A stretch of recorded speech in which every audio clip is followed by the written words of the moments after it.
लफ्ज़ the Indian speaker forum की इस भाषण प्रतियोगिता के जरिए मेरी आवाज़ जिन जिन लोगों तक जा रही है उन सभी को हृदय से प्रणाम, आदाब, सत श्री अकाल, मोहब्बतों भरा नमस्कार।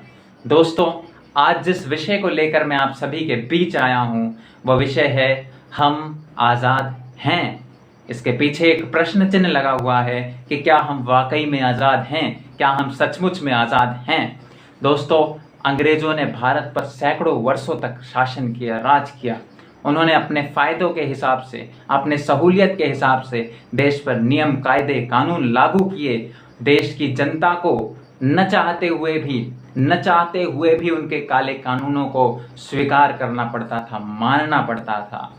देश अपने ही ज़मीन पर, अपने ही देश में हमारे देशवासी किसी दूसरे के अधीन थे और दूसरे की गुलामी करते थे। दोस्तों, न हमें अपना नेता चुनने का अधिकार था, न अपनी सरकारें चुनने का अधिकार था। जो फैसला अंग्रेज लिया करते थे वही सर्वमान्य होता था और हमें न चाहते हुए भी वो फैसले स्वीकार करने पड़ते थे और उनके हिसाब से चलना पड़ता था।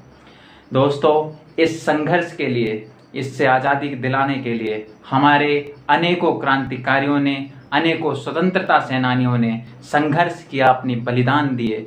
अनेकों संघर्षों ने भारत को अंग्रेजी शासन से आज़ादी दिलाई और सन 1947 15 अगस्त के दिन भारत एक स्वतंत्र राष्ट्र के रूप में घोषित हुआ और अंग्रेजों से भारत मुक्त हुआ।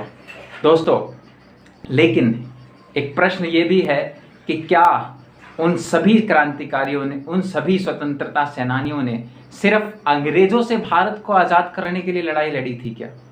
दोस्तों, उनकी लड़ाई भारत के हर एक देशवासी के दर्द को दूर करने की थी, उसकी हर एक पीड़ा को दूर करने की थी, उसके हर एक दर्द को हर लेने की थी।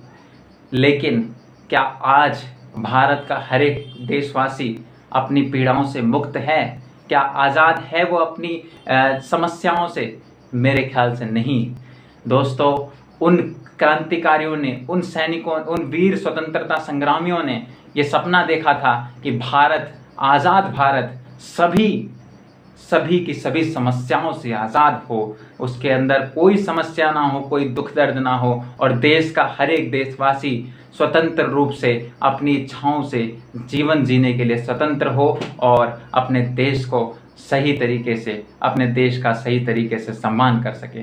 दोस्तों, आज एक अटल बिहारी वाजपेयी की एक कविता कि कलकत्ते के फुटपाथों पर जो आंधी पानी सहते हैं उनसे पूछो 15 अगस्त के बारे में क्या कहते हैं, उस पर विचार करने की ज़रूरत है। जो लोग आज भी दिल्ली की सड़कों पर रोटी और पानी मांगने के लिए मजबूर हैं, वो प्रश्न उठाते हैं कि क्या हम आज़ाद हैं। जो लोग आज भी दूसरों की गुलामी करते हैं और ना चाहते हुए भी दूसरों के अधीन उन्हें रहना पड़ता है, वो प्रश्न उठाते हैं कि क्या हम आज़ाद हैं। दोस्तों, ये प्रश्न तब तक उठता रहेगा जब तक देश के अंदर हर एक समस्या का समाधान नहीं हो जाता, हर एक स्वाधीनता का परचम नहीं लहरा जाता। दोस्तों, इस देश को ज़रूरत है कि हम अपनी तमाम समस्याओं से लड़ाई लड़ें और अपने देश को सभी समस्याओं से स्वतंत्र करें, आज़ाद करें। तब हम पूरी ताकत के साथ पूरी दुनिया को कह सकते हैं कि हाँ, हम स्वतंत्र हैं। इसके लिए हम युवाओं को लड़ाई लड़ने की ज़रूरत है, हम युवाओं को आगे बढ़ने की ज़रूरत है। बहुत बहुत धन्यवाद।